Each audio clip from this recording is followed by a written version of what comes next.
আপনি পারবেন। ফেল করা খুব কঠিন, ফেল করা খুব কঠিন, পাশ করা খুব সহজ। হলফ করে বলছি সে পাশ করবেই। নমস্কার, আশা করি সবাই ভালো আছেন আর ভালো থাকেন সেই প্রত্যাশা সব সময় থাকে। যারা গণিত বিষয়ে খুব ভীতিতে থাকে, যারা মনে করে যে আমি পাস নাও করতে পারি, তাদের জন্য আমার আজকের এই বিশেষ ভিডিও এবং মন দিয়ে শুনতে হবে ছোট ভাই বোনেরা। আর যারা রয়েছেন অভিভাবক, তারাও একটু ভালো করে শুনবেন যে আপনার সন্তানকে কিভাবে পাস করাতে হয়। আর বড় কথা হচ্ছে, আপনারা যারা রয়েছেন তারা যদি মনে করেন যে এই ভিডিওটা কোনো এক এসএসসি পরীক্ষার্থী দেখলে তার উপকার হবে, তাহলে বলবো এটাকে আপনি সরিয়ে দিন অথবা মেনশন দিন, সে এসে দেখে যাক। যাই হোক, মূল কথায় আসি, সেটা হচ্ছে এসএসসি পরীক্ষায় পাশ করতে হলে গণিত বিষয়ের ভীতি প্রথমত হৃদয় থেকে দূর করতে হবে। যে প্রথমেই ভিতরে লালন করতে হবে যে yes I can, yes I can, yes I can. এই ভীতি দূর করে এই অনুভূতিটা আনুন যে আপনি পারেন। তো সে কারণে আপনাকে বিশ্বাস করতে হবে আপনি পারেন। অল্প সময়ের মধ্যেই আপনি পারবেন। 1 মাসের সময় রয়েছে, সেই 1 মাসের আগেই আপনি আপনার পরীক্ষায় পাশের একটা বিশেষ নিনজা টেকনিক আজকে থেকে শিখে নেন এবং আপনি সত্যি পারবেন। প্রথম কথা হচ্ছে, এই পরীক্ষায় পাশ করার জন্য আপনার প্রশ্ন অ্যানালাইসিস করতে হবে। এই প্রশ্ন অ্যানালাইসিস করে বুঝতে হবে যে কোন কোন অধ্যায় থেকে অবশ্যই প্রশ্নের উত্তর দিতে হয়, কোন কোন অধ্যায়ের প্রশ্ন অবশ্যই যুক্ত করা থাকে। তাই সেজন্য 17 অধ্যায় আমি বলবো যে 17 অধ্যায় থেকে 2টা প্রশ্ন থাকে এবং সেখান থেকে একটা প্রশ্নের উত্তর দিতে হয়। এই 2টা প্রশ্ন থেকে একটা প্রশ্ন, এবং এগুলো খুব সহজ।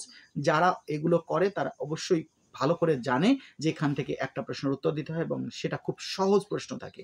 তাহলে সেজন্য এরপরে যাবো 10ম অধ্যায়ে। তবে 17 অধ্যায় করার পরে 10ম অধ্যায়ে যেতে হবে। একেবারে সহজ, একেবারে সহজ।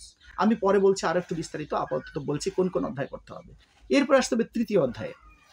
এই 3টা অধ্যায় যদি আমরা কেউ করি, তাহলে আমি তাকে হলফ করে বলছি সে পাশ করবেই। সে যদি এটাকে একটু আত্মস্থ করতে পারে, তাহলে সে পাশ করবে, পাশ করবে, পাশ করবেই। তো কথা হচ্ছে, 17 অধ্যায়ে গড়, মধ্যক, প্রচুরক, বহুভুজ আর অজীব রেখা। গড়, মধ্যক, প্রচুরক, বহুভুজ, অজীব রেখা, এই মাত্র 5টা বিষয়। 5টা বিষয় সে খেয়াল করে যদি করে, তাহলে তার গড়, মধ্যক, প্রচুরক, বহুভুজ আর অজীব রেখা, এই 5টা বিষয় করতে আহামরি সময় যায় না। যেহেতু সে 2টি বছর পার করে এসেছে, সেহেতু সে এটা খুব সহজভাবেই এখন পারবে। এই বিশ্বাসটাই রাখতে হবে কিন্তু মনের মধ্যে। এগুলো হচ্ছে 17 অধ্যায়। খুবই সহজ, বাস্তবিক খুবই সহজ। পাশ করা যে এত সহজ, মানুষ কেন যে ফেল করে আমি জানি না। এরপর আছে 10ম অধ্যায়।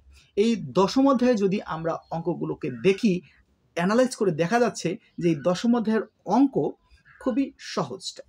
এখানে সাইন, কস, ট্যান, এই 3টা বিষয় কেউ যদি পারে, তাহলে সমকোণী ত্রিভুজ অনুযায়ী 3টা বিষয় থেকে তার সমাধান করা খুবই সহজ হয়ে যায়। সাইন, কস, ট্যান এর মানটা জানতে হবে, আর একটা সমকোণী ত্রিভুজের লম্ব, ভূমি, অতিভুজ, এই 3টা বিষয় সম্পর্কে তার ধারণা নিতে পারলে ওখানে 10 নম্বর সে পেতে পারে। আর রয়েছে 3য় অধ্যায়। 3য় অধ্যায়ে 5টা অধ্যায় রয়েছে। 5টা অধ্যায় করতে হবে না, এখানে বেছে বেছে মাত্র কয়েকটা অঙ্ক সমাধান করতে পারলেই হয়ে যাবে। আমি যতটা সহজ করে বলছি, বিশ্বাস করেন এর চাইতেও সহজ, খালি একটু চেষ্টা করতে হবে। তো এই যে 3টা অধ্যায়ের যদি আমরা অঙ্কগুলো করার চেষ্টা করি, তাহলে আমরা পারবো।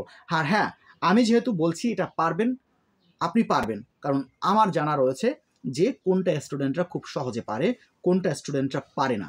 সেই হেতু আমি বলছি যেহেতু আপনি পারবেন, পারবেন। আর হৃদয় ধারণ করেন না, দেখেন যদি না পারেন, তাহলে তারপরে আপনি যা পারেন তাই বললেন। ফেল করা খুব কঠিন, ফেল করা খুব কঠিন, পাশ করা খুব সহজ, ভালো নম্বর পাওয়া আরও কঠিন। তো সেজন্য বলছি প্লিজ।